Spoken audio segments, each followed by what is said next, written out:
Hello and welcome to another installment of Authentic Conversations with Adele podcast. So happy to be in season 3 and excited about every guest I get on this show. Once again, we would love you to subscribe, share, and like each episode as it does stuff to the algorithms and it keeps us being seen. And I thank you in advance. So I just want to share a little bit about me and transition clarity.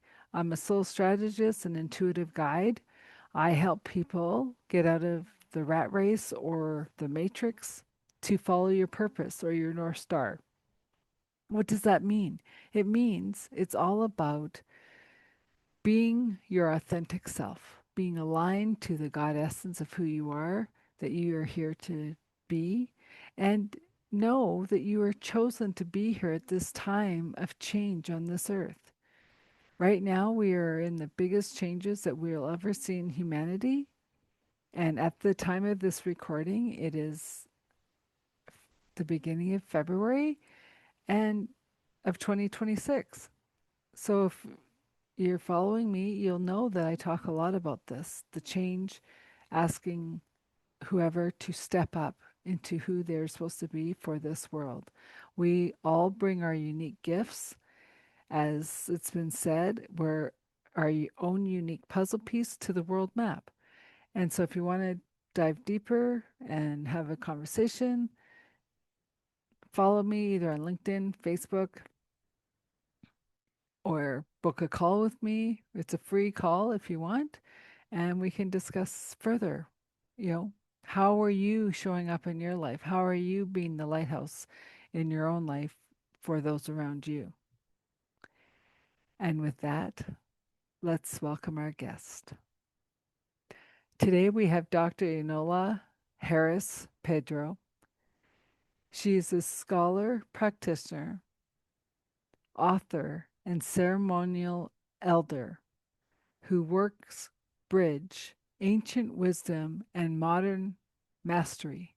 She is the creator of the Empowerment, Achieve, Succeed methodology and the founder of Enolia International, integrating sacred geometry and the trivium and quadrivium consciousness studies and leadership development. Dr. Enola gives individuals and communities worldwide in reclaiming sovereignty, coherence, and embodied self mastery through education, ceremony, and lived wisdom.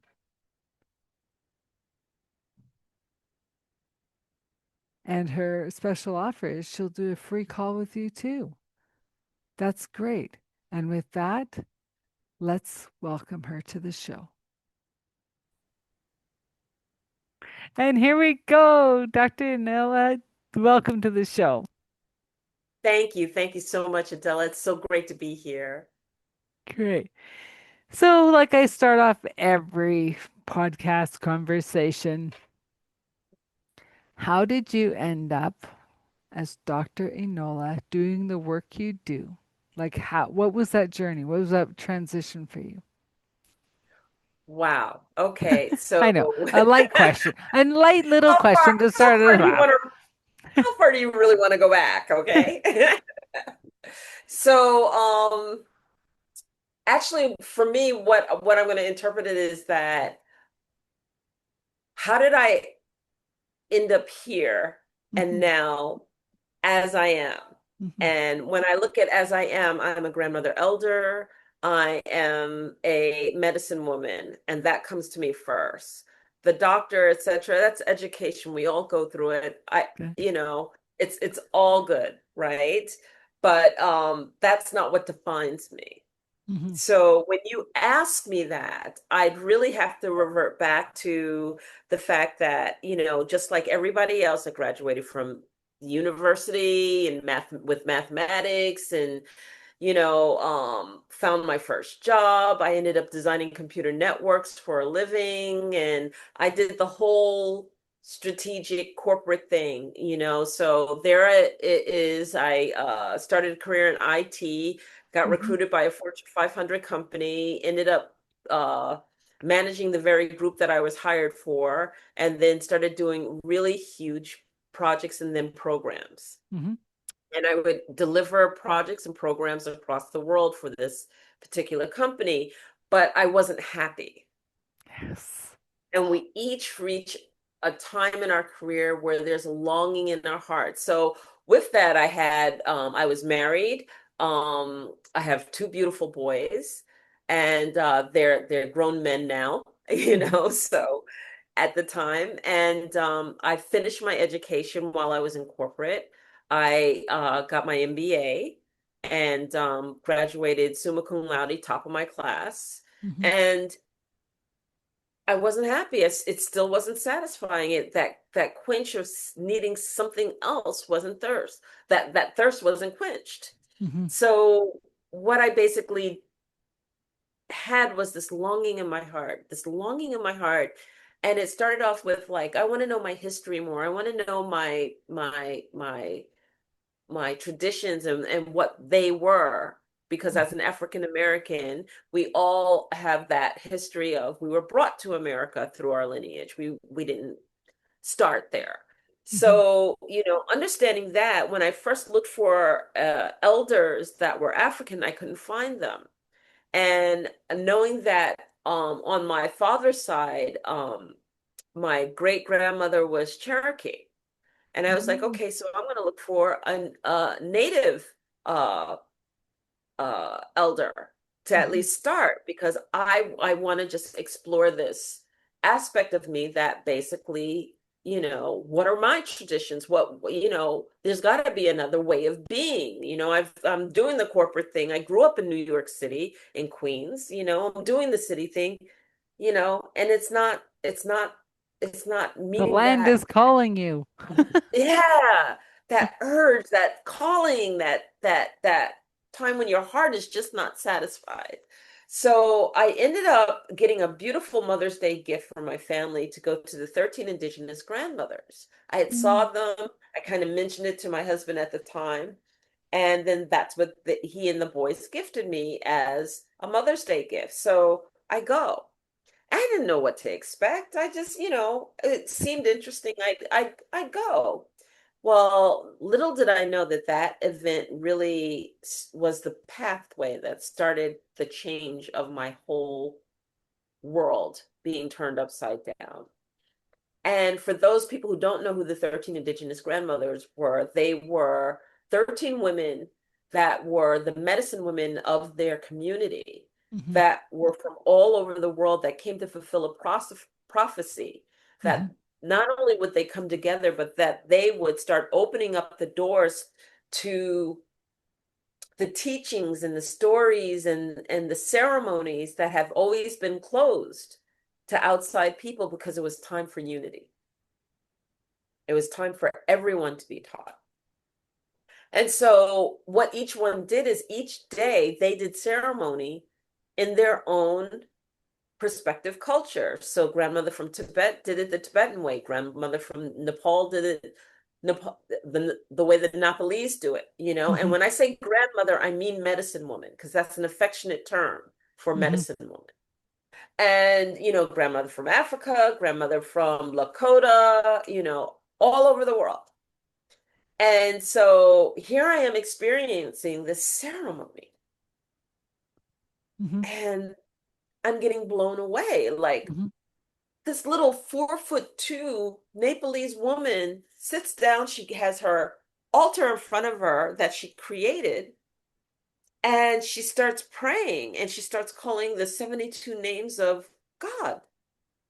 And I'm like listening to this, and we're in a big open field that is about, I don't know, 1,500, 2,000 feet in circumference. Mm-hmm. Okay. And I'm feeling her. I'm like 300 feet away from her, and I'm feeling her like she's next to me. Mm-hmm. And my heart's beating fast, and I'm feeling it in the gut of my stomach, and I can feel the energy reverberating like you couldn't deny it Yeah. because you're like in the waves of this energy reverberating. And I'm like, what is this? I want to do this. I want this. Just blown Yeah. away. So later in the conference, Grandmother Margaret, who was one of the 13 indigenous, points out this woman in the audience who is her protege, but is an elder, also a grandmother. Her name is Grandmother Isabel Mawasaki. And when she points her out, and she's this woman's beautiful buckskin dress, long white hair, and she's carrying a serpent staff. She's gorgeous. Hmm. And I'm looking at her and I'm like, she's the one. She's the one I'm going to approach. I want to be taught. Somebody's got to teach me. She's the one. And so when they let us go from that particular venue, I'm like tripping over myself to get to her through the crowd. And I get to her and I go, "Hi, your grandmother Isabel. I saw you introduced." And she's like, "Yes." And I like introduce myself and I'm like, "Will you teach me?" And she goes, "Well, what do you want to learn?" And I was like, "Oh my gosh, I hadn't gotten that far." I, I didn't even know what I wanted her to teach me. I I just just like flew out of Queens. teach you know? And so I like thinking quick on my feet. And I'm like, herbalism. Will you teach me herbalism? That's something that can be taught. And she's like, "Well, my girl, if you're really serious about it, then come up and see me sometime." And she hands me a card. And that's when I found out that she was from Canada, Northern Canada. She lived in Serpent River on the reservation. And she was Oh, 100 miles shy of where there were no more roads. And an hour east of Sault Ste. Marie, and Sault oh, Ste. Marie, wow. where Michigan Yeah. and Wisconsin and Canada all touch, right? The landmass over the water. So I drove, I don't know, it seemed like 22 hours. I was like, oh my God, but I drove it and I visited her for a weekend. We met one another. We got to know one another. We had a beautiful weekend together, and she invited me to participate in putting together a retreat.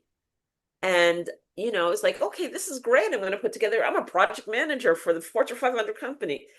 What's the big deal? I could definitely do that. She's like, "And will you bring some people?" I brought 22 women the following summer, and I got there a week early. And I was excited because I was going to be taught by this beautiful indigenous woman. And I actually wrote about this, and my book is called Finding My Sovereign Voice with My Grandmother Elder. And the 2 weeks that I experienced at this retreat and how I put my foot in my mouth with my corporate ways and all the things that I had to have the lesson learned. But what she did, having experienced that, is that not only did our relationship cultivate this and evolve into something so beautiful that's lifelong Hmm. friendship, Hmm. but something shifted where I kept meeting indigenous peoples and they wanted to teach me. And that's how it started. So I had a wonderful time with her. And then I was like, "Well, will you really sit down and teach me? Can we do something full time?" She's like, "Yeah, you can move up here and the apprenticeship is 2 years." And I'm like, "I can't move. And I'm not going to move my family and all of this stuff. I couldn't do that." Yeah. So I had to find another way. And so that's when I met Grandmother Shirley of the Lakota. I met Grandfather Lynch Archuleta from the Yaqui Indians. I met Grandmother Maria Resaburu from the Apache. And then I found Alberto Vialdo's program with the Quiros Indians of Peru. And then that way I was able to study like submerge. It was a 2-year program at the time. And we followed the medicine wheel, and then we had to take 3 advanced classes, and then and we had direct contact not only with the teachings but working with Quiros Indians. So then there it was. I finally achieved what I wanted to accomplish, which was to be apprentice. And then you know I started developing my own programs and started working with the different medicines that I had learned. And when I say medicines, I don't mean external medicines. I mean energy medicine. I mean, working with people who had to go through recapitulation because they were dying, Hmm. working with all kinds of scenarios, but with energy. Yep. And cultivating all of that, the door opened again and I started holding workshops and drumming workshops and rattle workshops because those were the skills that I picked up from going to grandmother Isabel's. Yeah. And then it started taking me around the world. I ended up having a divorce. My boys were grown and in school and living their own lives by that time. And I picked up and I went from New York to California and I lived in California, and that's where it just started happening. I decided to start my own business and I wanted to do drum making and stuff like that as part of it for women's empowerment. And it was women's empowerment, but really it was just empowerment overall. And what ended up happening is it took me all over the world. I called up like 10 friends to say, hey, will you sponsor me and allow me to do this workshop at your house? And that ended up being 22 states and 3 countries later. Yeah. And Well, here it and it's is. powerful. Like, I don't mean to stop you, but it's powerful Oh, to no. the fact of here you are a mother of two boys with a husband who gifted you your ticket out Yeah, without even knowing it. without even knowing it. And Yeah. I want to acknowledge that because so many people, men and women, are getting these blessings and just thinking I'm going away for the weekend. Right? And Yeah. and and it's just like I said on a different podcast, women have to stop being shocked that their partners are in the cave. We sent them there. Yeah. Yeah. We're the multitaskers. They're single focused. If you don't include, they're going to extract. Right. Right. But for us, it wasn't like that. We just understood that we wanted different things in life. And Well, we didn't exactly. start That's what in I say. The anger. blessing Yeah. We of just started Happy as, Mother's Day, our family now looks different. yeah. It's no right or wrong. It's just it's going to look different. We still have full love for each other. Our boys are healthy and grown. Yeah.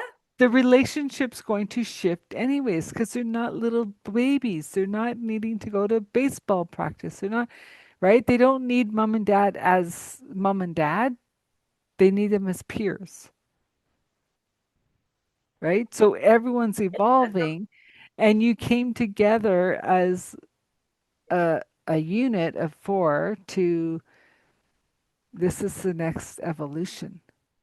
without knowing it, right?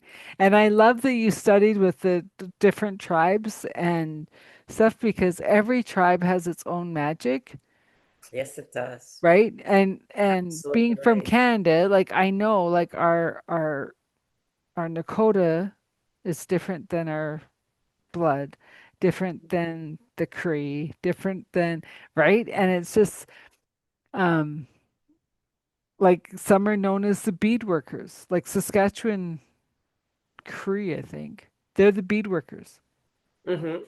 right? And it's like, what do you mean that like they only do beads? They're known around the world as the bead workers, Workers. Yeah. And they do phenomenal work.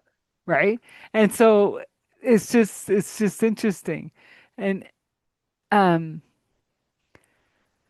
okay, sorry, I just lost my train of thought because like there's so much we can talk about and but I want to kind of Well, keep that's it. okay because I'll tell you a little bit more, which is that journey from California took me to South America Yeah. and I met with the Mapuche. And I also went to New Zealand and I met with the Waitaha. And then I started bridging out into Africa.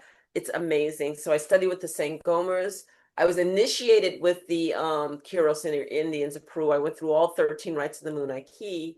And then I was also initiated with the Ovumbundu in Africa here. So, like, who would have known that this journey, I walked 100 miles across the East and West Sahel parks with a Maasai? Who would have So known? so okay, now I know what my question was.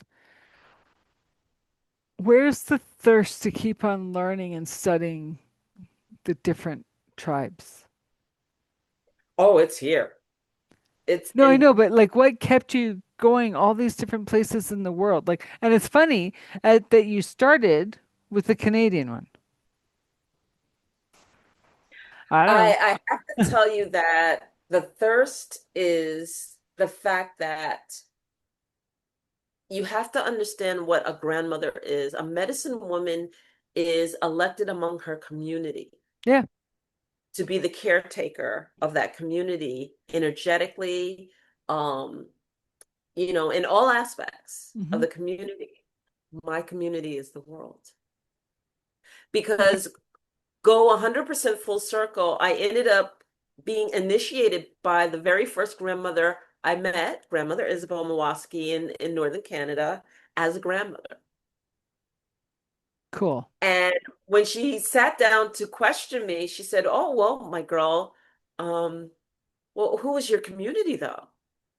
I said, "Well, grandmother, do you want to talk about my community in Nepal or my community in India or my community in Europe or my community in Africa or my community in Australia?"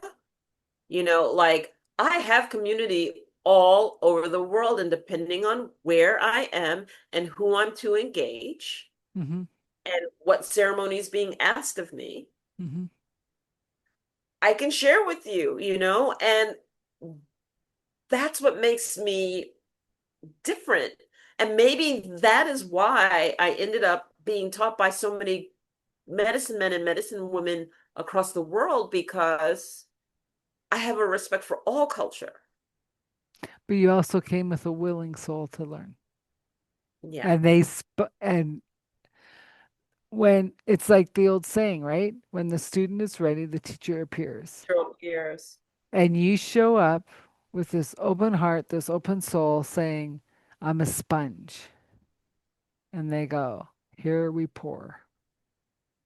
Because if Yeah. you came in judging, if you came in like, what do you know? Like, I know all this from all these different cultures. Like, you're not going to teach me anything. You wouldn't have met the teacher. Yeah. That's right. You're absolutely right. And I didn't come projecting, but when I sat down with grandmother, what she realized is that, I'm like an anomaly, which is okay, and that exception to the rule of how things are traditionally done, Hmm. and knowing that I would honor and respect all teachings, anyone's teachings, let alone her teachings, and that I could walk into any culture Hmm. with respect for the traditions Hmm. and learn. Hmm. Not come in with my cup full and going to tell everybody what to do, but to come in with humility and listen and learn. Well, And then when invited, to share and to engage. and who says you're the only one for the world? No, I The didn't say world, I that. know, no, I didn't say you said that, but it was just, it was Oh, coming okay. in saying, Yeah. there's many,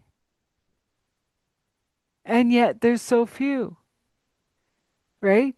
And why do we not need more grandmothers in this great time of change, right? And it's interesting because I think society, this is only my opinion, don't call me, that we've lost the art of ceremony. We've lost the art of understanding there's a reason we have young ones and we have elders. And in tradition, it's the middle ones that really don't have any job, right? Because they're just like doing their thing, making the money, right? But it's the Right. elders that are going to keep bringing in the traditions.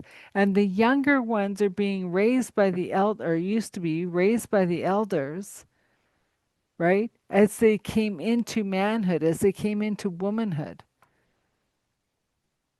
right? And I think we've lost this. And I've heard this from other other people that the reason there's so many piercings and tattoos is they're taking ritual into their own hands.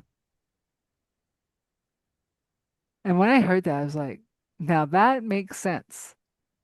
Hmm. Crazy, but makes sense. Because you know, when you go to these different tribes, they have their coming of age. Yes, that they, Like I even the churches have their coming of rites of age, yeah, rites of passage and but people coming of aren't age. doing them, Yeah, right? yeah. And so I think it's interesting that, and I don't know, like maybe you can answer this. I can't answer it for myself. I ask myself all the time. Is are we running parallel lives or are they actually bleed overs? That whatever we were as a medicine woman in another lifetime, for an example, bleeding into this lifetime so we can use the gifts again, or are we running parallel and we keep on going, oh, I remember that. Okay, okay, well, I'll pull that over. What's your thought? I think that both can take place. Okay. All right. Because some people, you know, don't understand why they feel inspired to do certain things and they just are, and they're Hmm. driven and they Hmm. don't understand why, or they have a certain mindset that they can't release and they're driven and they don't understand why. I think those are bleed overs. I think that those are, if for lack of better words, lineage from previous lifetimes into this one, that Hmm. basically if you're a warrior then you just have a head for always wanting to fight. Hmm. Well, that was the warrior nature within you, you know. If you are a peacemaker, you just have it in your nature to negotiate and settle things down and not be confrontational.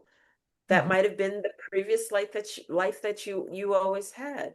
So, but I think that we run parallel lives. I think that when we really look at who we are interdimensional beings. We're Yes. being. This is just the container that I'm in that you Yeah. call Dr. Enolia, that, we're having this conversation. So this being is talking to that being. But when you traverse the innerverse and focus within Hmm. and then expand outside of this container, Hmm. yeah, I think other things going, energy doesn't die. Energy has never died. So that unexplainable aspect by which we come by, whether we call it birth, death, whatever the case may be, Hmm. people have fragmented hearts because they've encountered traumas, they leave the bodies too early, and we don't know if that's whole. Well, We don't and the know fact what we that don't know. you say people with the trauma or whatever leave their body, that doesn't mean that they're gone. They're still walking around this earth. The soul's just kind of hanging on out here, going, are you ready for me to come back in yet? Or doesn't even know that they've left. Oh, I know. Yeah, I've seen that. And that's why when people do these like extreme courses or extreme things, and I'm just like, you guys have no idea as leaders what you're doing to people, you know? And Yeah. um obviously I have not been initiated like you have, but I've had my own initiations and it's scary to think like these people are going home different. But yet, okay, so now back to you. Wait, so your friends that you had with your first marriage through this transition, are they saying this was always you? Or are they saying you've jumped off the deep end? We don't know who I you don't are. know, But I have to tell you that I go back to where I used to live in New York all the time, and I'm received with open arms. And I just believe that they may have said, I can't believe the leap she took, and let's see where this goes. And I think they watched. Yeah. And as they watched, they saw me grow, but they saw me happy. I Hmm. had two coworkers call me back from corporate a year later and said, I see you on Facebook. You're so happy. What did you do? How did you do it? How did you Hmm. end up traveling all over the world? What explain to us, help us understand because we're thinking about leaving, kind of thing. And so I think they watched. Well, and I think that's such a beautiful um explanation because I always say when people get as as a mutual person we know the kiss off check, right? And I'm like, it's a blessing. Your soul was saying you're ready to Yeah. grow, to expand, to right? And someone asked me the other day, um, do I love being an entrepreneur? Not always, but I don't know any different. Because Lord help me, that 4.5 years that I did corporate as a employee was the longest 4.5 years of my life, Yeah. right? Yeah. I worked corporate for over 25 years. It was fine, but I went on my terms. I'll accept this contract for this time period. If it runs over, because as a project manager, they always run over. I put that into my realm. I can run it over a little bit, but it comes to a point, I'm out, right? Because it gave me the flexibility I needed. And then I'll see other contractors in there, and I'm like, "What are you doing?" Well, and I go, "They're working you 3 times as hard because you're a contractor because you're letting them say That's no." right. Oh, I don't know. I said, "Say no. If you want all this done, give me some workers." Right? We Right. teach people how to treat us. So if we're Yes. teaching them And that then we so deserve to be scum on the earth, guess what? We're going to be scum on the and earth. we treat it that way. Exactly. Exactly. Yeah. So powerful. So powerful. So what out of all the initiations, all the tribes, everything that you've gone through, besides love, what is the common thread through all the traditions? Mm. A mutual respect for one another, Mhm. the ability to communicate, the respect for the elder. Mm. There are a lot of common threads woven through. It's funny because there's so much that is common in terms of just even the family dynamics that when invited in, I usually fall right into alignment of Mhm. what the women are expected to do, how the family works together, even when a guest is there, expectations of just automatically saying, oh, I'll help, you know, and just falling into place of knowing this is what we do unless I'm told otherwise. Even if Not you're the guest. even if I'm the guest, because Okay. in a lot of traditional ways, um, what Westerners would call subservience is just how the family unit works together. Well, and it's funny you say that because um, I've known a lot of farm kids. If you're not in there cleaning dishes off after supper or like you are not part of the clan and you will get reprimanded later. And yeah, Right? So that's the same as the tribes. Like I just came whether back from whether you're Egypt. 3 years old taking trash out or you're Yeah. 83 years old, making sure the clan is working, everyone has a job. Yeah. I just came back from Egypt in October, and my guide and I uh are very close. So I had um a few times dinner with his family. His sister came over to cook for me, and we ended up cooking together. Yeah. Because at first she's like, no, no, no, no, no, you're the guest. Yeah, no, no, no, no, no, Yeah. And then, I with the am your love, friend.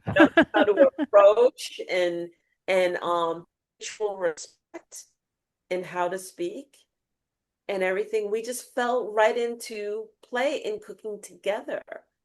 See, and And that's then so interesting you say that because I always say if you're not my sous chef, please step out of the kitchen. But if you fall in line and just go, I'll finish that up for you, and I don't notice that you started doing it, you're my sous exactly, chef. Like, and I'm not saying, and it's interesting because there's some people that just naturally work well together,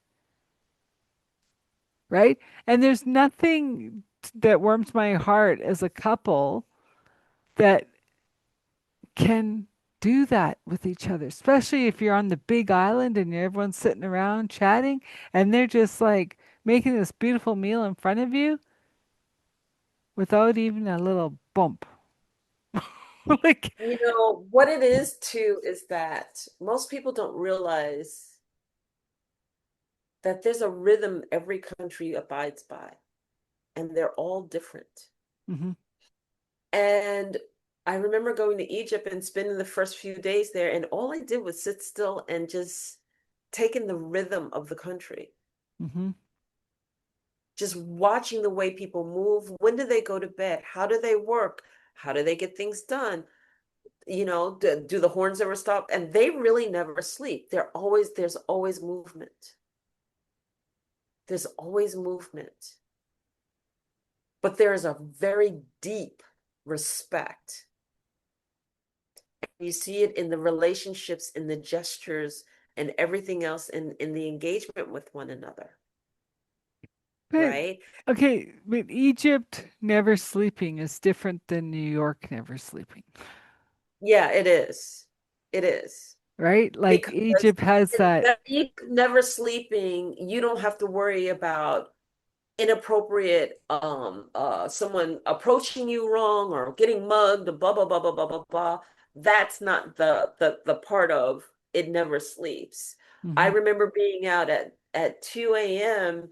and talking to the person who sells fruit as if it's the middle of the day. And it's just like this engagement, and oh, have a piece of fruit here, and oh, just try this. You're visiting, you have to try our fruit here. You've never had this before. And that whole engagement. Now, that would be different than the temperament when I was in Arizona visiting the Hopi. Now, when I was in visiting with the Hopi, we fell in alignment in the kitchen, and just the way that we were preparing things, and they were thrilled to embrace that. hmm But there was a peace and a calm between what was taking place all around. It wasn't a busyness. It Well, was, and unless you're being asked, calm down. yeah, and I don't care what kitchen that food's coming out of. When you have that peace and connective and the love going in, the food tastes better. Yes, it does. Yes, it does. And the smiling, and sometimes, like here in Africa, they'll sing while they're cooking. Yeah, It's beautiful. And here, like I've been here in Angola long enough that if someone's cooking or whatnot, I mean, they don't even see me join because I know exactly what to do. yeah. And I sit down with everyone else and I'm smiling. It's like, is that it? And they just give me the next thing that needs to be done. And, You just fall into alignment and you don't have to worry about that. It's not like, oh, I don't do that, you know. Yeah. You just fall into alignment, but there's a camaraderie and an acceptance that when that takes place, then the shield comes down. And when that shield comes down and you're embraced as a family, then the conversation starts. Yeah. And then the conversation starts and you listen. You don't talk, you listen. And then when you listen and you show that respect, you get invited to talk. Then they start asking you about who you are and what you bring to the table and why are you here? Hmm. You know, and it's a beautiful thing. I remember when I was in New Zealand and we were actually there with the Waiataha visiting, and it was 2 week or 1 week, 1.5 week program. Hmm. And I had a different experience than everybody else in the retreat because the first thing I did was go and join. First, I started the respectful way, which is like picking up after we ate and just helping everyone clean up. And then the next thing I did was like, hey, I can help you cut that out. And what everybody didn't realize is that all of the women in the kitchen weren't workers. They were the medicine women.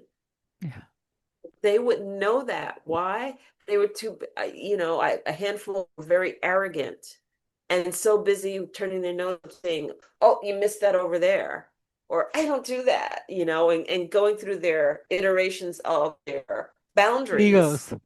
and egos and limitations, that they missed the fact that the beautiful, beautiful women that were there were a plethora of knowledge Well, and teaching and just unbelievable, powerful. and that's But where not, I feel sad for the kids of today. They're yeah, so busy doing other things that they're missing out on the wisdom of their elders. wisdom. And I have to say, like, I've always spent a lot of time with the elders, like whether it's my family or friends. And like, it's hard now because now they're all starting to transition. And yet, in my heart, I know it's okay because I am now the elder. And I'm calling in those ready to seek my wisdom. And it's not my wisdom, but the wisdom that comes through me, right? I And hear you. every once in a while I go, when did I become the elder? Like, what the heck? Because a lot of times I still feel like the child,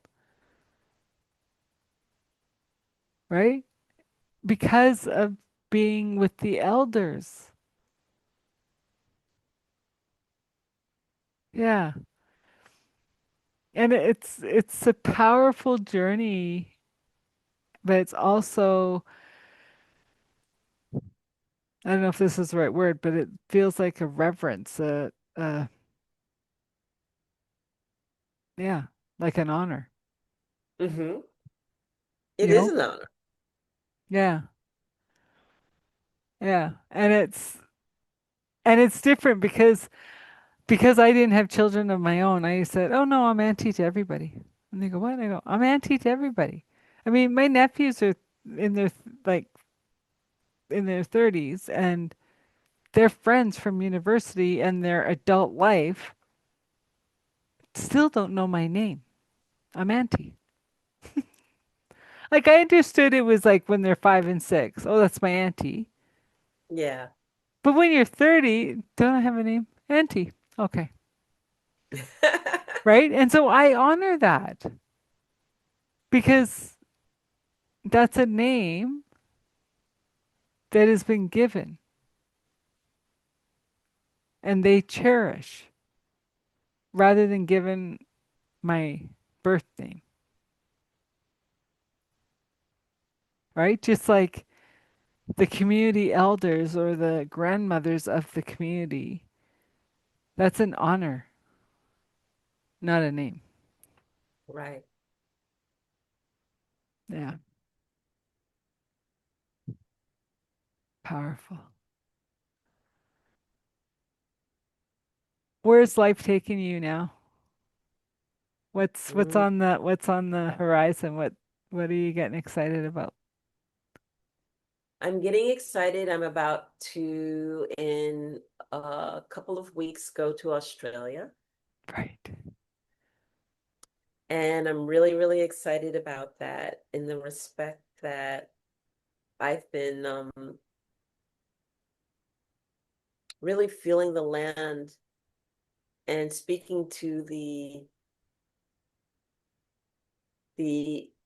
people of the land and singing my song line now before I get there Okay. to be received. Like, Because when you go and you do ceremony on different land, you ask permission. mhm. You just don't go and do ceremony on different land. Well, the land will kick you out Yes, if it you, will. right? Because True. I used to do energetic land clearings and stuff, and I've been asked to come to different parcels of land, like the owners are saying, please come, and I'm like, not right now, and they're like, why? And I said, they're saying it's not time, and I respect that. And the landowners are going, but no, we want to start building, we want to do it, and I go, do you want your house to stay up? And they go, well, yeah, not right now. The land has to do its welcoming to you first, Exactly. or that It house is going to have problems forever. it welcomes you and it has to see you as the earth keeper. Yeah. Otherwise, you surely find yourself miserable. It's funny, I held a retreat in Florianopolis, Brazil, and a dear friend of mine, and she expressed to me, she's like, "Oh my gosh, the land loves you." And I'm like, "Really?" And I said, "Well, how do you know?" She said, "Let me tell you something. When people come here, if the land loves them, they have a wonderful time. And you've had a wonderful time. But if the land doesn't want them here, everything goes wrong." Hmm. They say that, the land is almost haunted because if it doesn't want you, and I've watched people come here and they break out, they have they get stuff stolen, they fall, they injure themselves, the da da da da da da da, just drama, drama, drama after drama after drama after drama after drama. And then they hate it and they can't get out of here fast enough. But, I ended up not only that I think I stayed in Florianopolis like 3, 4 weeks. I Mm. had a wonderful time. I met beautiful, beautiful people. And the land is beautiful. I had fun, the different things that I did, all of the things that I've tried. It was a beautiful time.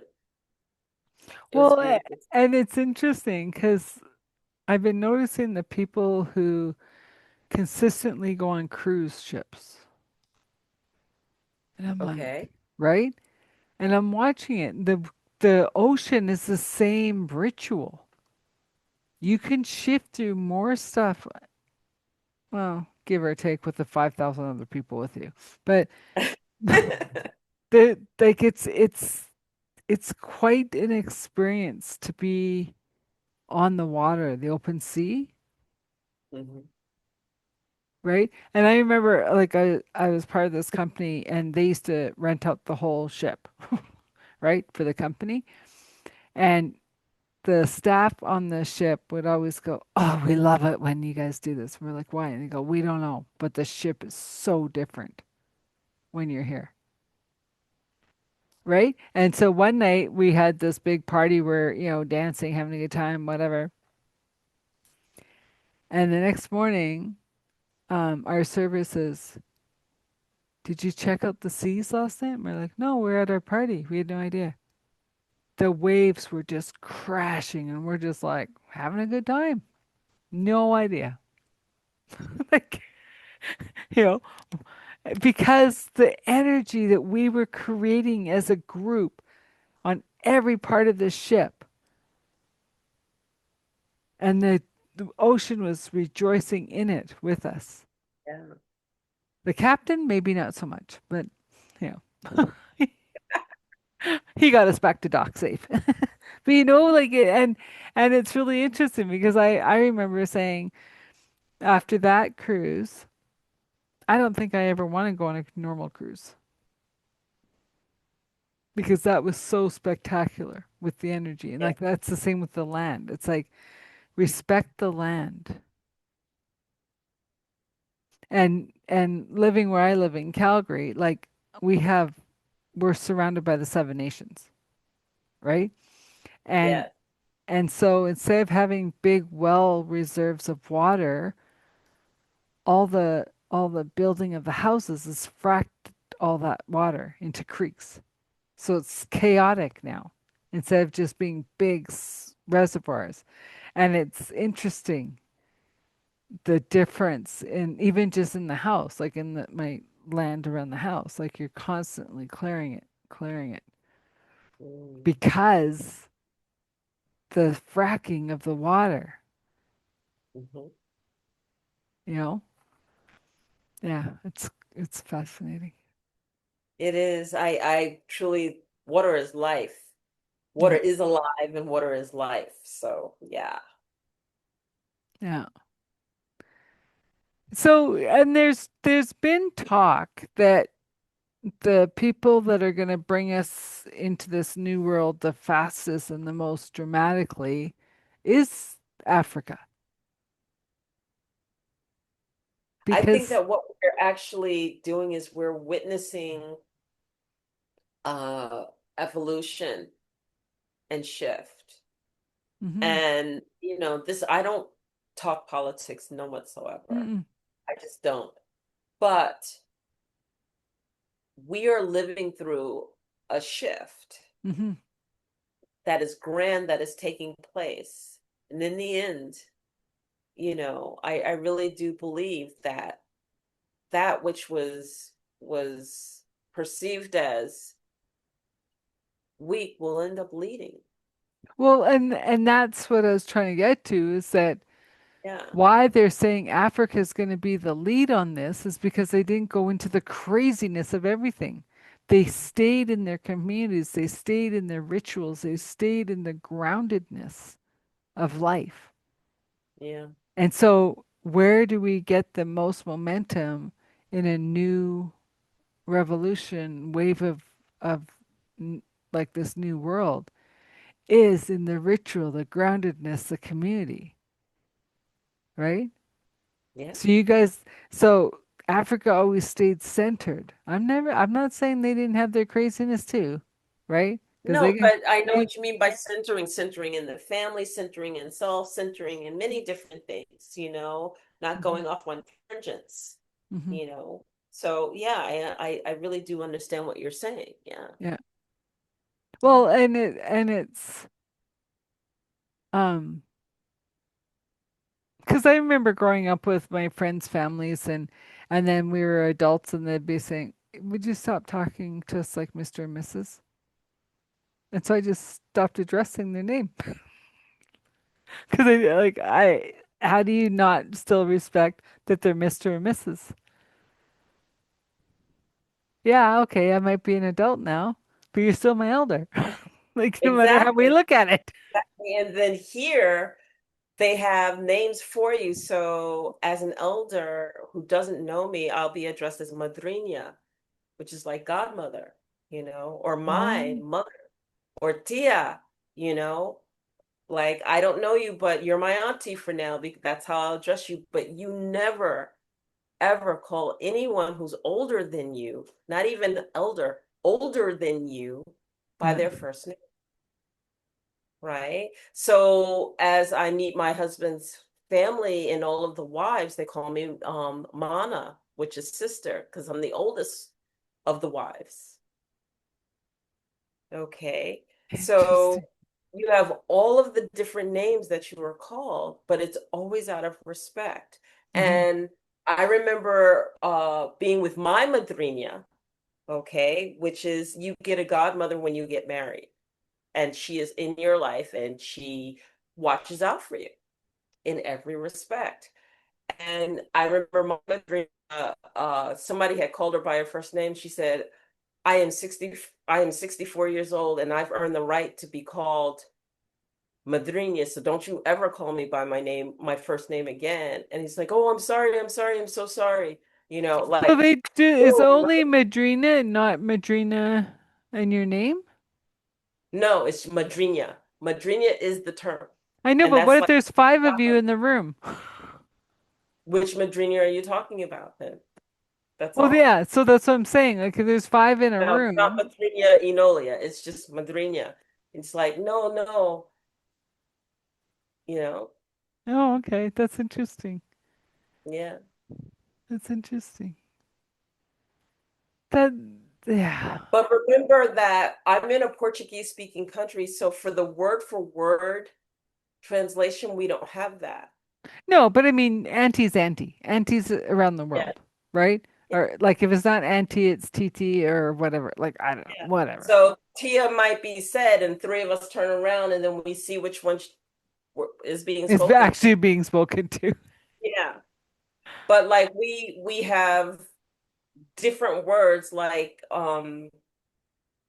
for example, when I say it doesn't translate one for one, it's like when you're hungry, what do you say? I'm hungry.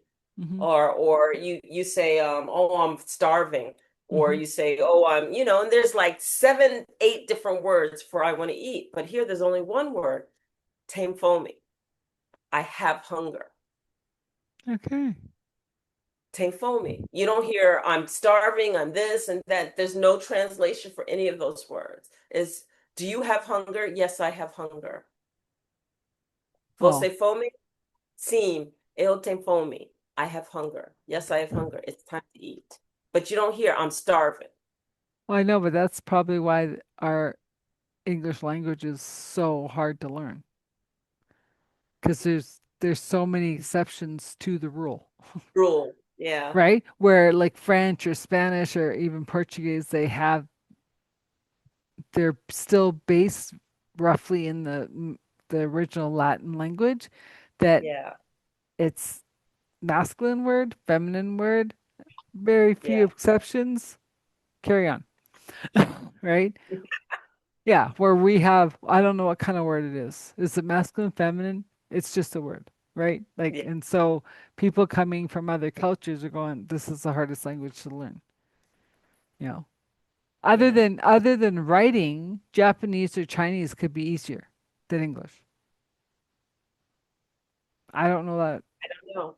because, I have my hard time with Portuguese and just learning a language. It's funny how we can adapt, and certain skills we uh come very easily and other skills just don't. Like if it comes to math or physics or any of the sciences, philosophy, anything like that, I'm like this. But when it comes to language, but it, it's math,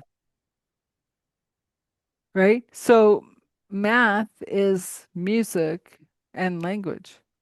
oh, it is language, but that's the language I speak, and that's the language I've been exposed to. But when it comes to other languages, it just doesn't come easy. Well, you also aren't two. Like, right? Like, because I remember a friend years and years ago when his boys were growing up, he wanted them to know French. So he moved his family to France, I think for a year or two. And when he came back, it took him 6 months to forget it all because they didn't speak it here. I exactly. And I used to speak Spanish fluently, and I hadn't spoke Spanish in years. So I'm able to understand a lot more Portuguese than I am able to speak. Yeah. I was gonna say they're pretty similar, aren't they? Just tones are different. No, the words are different, and the intonation of how words are pronounced are different. So it's como está, right, versus como está. Yeah. So yes, that's a subtle difference, but yeah, Well, I greeting. just know from my friends, one was from Brazil, one was from Mexico. Um, can't remember the other one. but they all could kind of like they're like, oh, it's just They like can get talking to away because different a lot of the regions. words overlap. A lot Yeah. of the words overlap. Yeah. And if you miss the sentence, then you say, ask in a different way. Like, Yeah. yeah. So no, it's fascinating, and it's oh, the changes in this world, and yet are they really changing? Are they just bringing us home to what we really know, right? Because it's coming home to the heart of who we truly are, and we're all one, Yeah. regardless of how our language looks or how we look, and you know, it's in the Yeah. oneness and the unity and the love and that we build these communities that are going to move us forward into the magic that we're here Mm. to be. I'm excited. I'm excited for this new world. You know, like who knows? We're going to get to 2030 and go, what was that back then? Right? Because we just won't understand it. We'll just be in such a different space, a better vibration, a higher vibration of, kindness and yeah. Yeah. Well, living life in the unknown, and it's beautiful. And so you just allow it to unveil. Hmm. But yet in your work, is it really unknown? Because Yes. those are teachings that have come through thousands of years. Yeah, but just because it's a teaching that's being taught or repeated doesn't mean that everything is known, surprises that unravel in certain systems is a surprise to everyone, not just Yeah. one aspect, whether you're embedded in tradition or not, you know? Or maybe in my mind, it's like because you have the tradition, you maybe don't get rocked as hard when the unexpected happens because you're more centered, Right. you're more grounded. You know that you have community in that like your family. Yeah, but remember, fear is fear. And if it's palpable and it's being pushed at you constantly, eventually you get afraid. Yeah. You know, the beauty that I love is that because I don't speak Portuguese well, it just goes right over my head. It's like, what's going on with them? Well, they're afraid. Oh, okay. Well, that's their stuff. I don't know what she's saying. You know, it's totally fine. Oh, the blessings, eh? The Yeah. blessings. Oh, that's priceless. So, we're coming to an end. How can people learn more about you? Where can they find you? What's going on? Give us your details. Oh, my details. And I will have it in the show notes, but I want people to hear it in case they don't go to Sure. the show notes. So I am on all of the social medias. So I'm on Facebook and LinkedIn and Instagram, and you'll find me under in Instagram and LinkedIn. It's Enolia Empowers or Enolia. My previous name is Fodi, and now it's Harris Pedro. But certain social medias don't let you switch I those. don't. So I just put Harris Pedro where I can anywhere that it is. But I'm easily sought if you just do Enolia Harris Pedro, Enolia Foti, right in, and all of my pictures and everything will pop up. My website is the main thing to be able to see what I'm doing and what I'm engaged in, and that's Enolia, my name, www.enolia.live, Live. And there you'll see the retreats that I'm holding. I'll be in Australia. I'm also taking a small group of people with my other co-leader, Julianne, to Bali. So I those saw people were that. in Bali, and then I'm also going to Iceland with Running Wolf with Kieran, and we're going to do healing under the Aurora Borealis, and 2027, I'm seeing how many people are interested in Egypt again. So I'll be taking a group back to Egypt.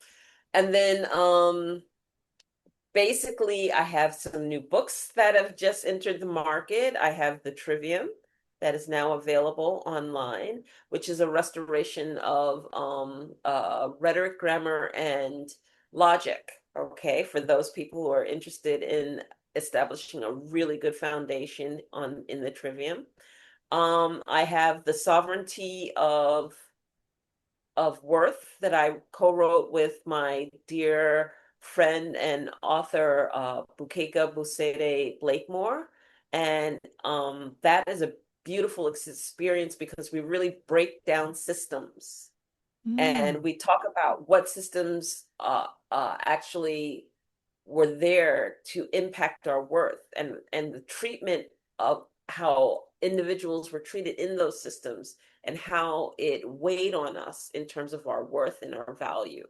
So that is a really deep dive and uh, very interesting book, and I think people will like it. And then I also co-wrote The Alchemical Path for Yoga, and I co-wrote that with a beautiful, beautiful woman named Tracy Shera. And she and I co-authored it, and she is a yoga teacher, and I come at it from this place of alchemical understanding. And we talked about the 7 stages that you go through in yoga to you're supposed to want to live coherently. Many people take yoga and they work through yoga. But what is the ultimate goal after going through all of these iterations or even teaching it? And Community. we felt like that was missing. So what we did is we looked at it outside of the physicalness of it.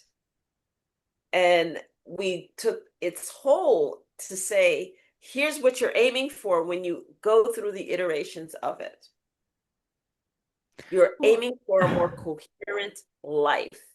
and it's interesting you say that because I like there's jokes all over the place saying, um, I know we're supposed to do our yoga, but heaven forbid we like left or right to see who's beside us. Like we come, we put our mat down, we shut our eyes to pretend like we're insulated. Like, what is that? I thought it was a community. And you just said the same thing. It's like, what are you it's not a doing. It's an It's not. integration. Oh, that's so funny. It's not a doing, it's a being, and we've Yeah. lost the being aspect of it. You know what I make it akin to? It's like astronomy without astrology. Astronomy, you can know the cycles and how movement takes place and why it takes place and the measurement of the time that it takes place. Well, why is it taking place? Hmm. What is the story behind it? Hmm. It's like bones without meat, you know? Yeah. Nope. Doesn't work. Yeah. Well, Yeah. yeah, that's amazing. You have so much beautiful work out there and so much coming up and um yeah, and I just know like some of the connections like you're working with on behind the scenes could probably prosper some more outings or jaunts or whatever. Yeah, So, always loving speaking engagements and always loving working with circles and groups. And then I actually navigate that to be able to share because I teach a master class in self-mastery, mhm, empowered to see through self-mastery. And I also certify coaches to teach it because it is a methodology by which, because I learned from the indigenous, it doesn't project things onto people. So therefore, you could teach it in any culture because mhm. everything that we go through is within you, not external to you. So we're not coaching your roles and your responsibilities and how you're seen. We're coaching the innerverse, how you see yourself. And What's that is so prevalent now because as we leave the third dimension and we go into the higher dimensions, it's all an inner game. It yeah, doesn't matter what's happening outside of us. It's how we handle it within us that makes the difference. right. And that's so important for people to understand. So Yeah. I want to thank So you again. that's that's everything. And then I'll mention the last book that I kind of did, Finding My Sovereign Voice from My Grandmother Elder. If you want to hear my story and know my story as a medicine woman, that's the book to get. All right. And like I said, everything will be in the show notes. I want to thank Dr. Enola for being on the show today with us. And until next time, this is Authentic Conversations with Adele. Take care. Wow. Wasn't Dr. Enola just a wealth of information? And it's what I loved about it was getting back to the roots of community, of listening to the wisdom of the elders, and how no matter what your job is in the community, you all just flow in, and it doesn't matter where the community is. You kind of, scope it out and know how you can fall in and just start helping and being part of the community of supporting, serving, thriving. And what makes it more exciting is that I think this is where we're really trying to go as a world, um, coming out of the silos, coming out of the individuality, and showing up as true service to the world in the harmony of love, unity, and oneness. Once again, I'm Adele Bernard. This is Authentic Conversations. And if you want to know more about Transition Clarity and the 8-week program, the Sacred Circles, find me on LinkedIn, YouTube, or Instagram, or you can find me at my website at bit.ly, Transition Clarity, capital T, capital C. Thank you for joining. Please subscribe, like, and share. We'll see you next time.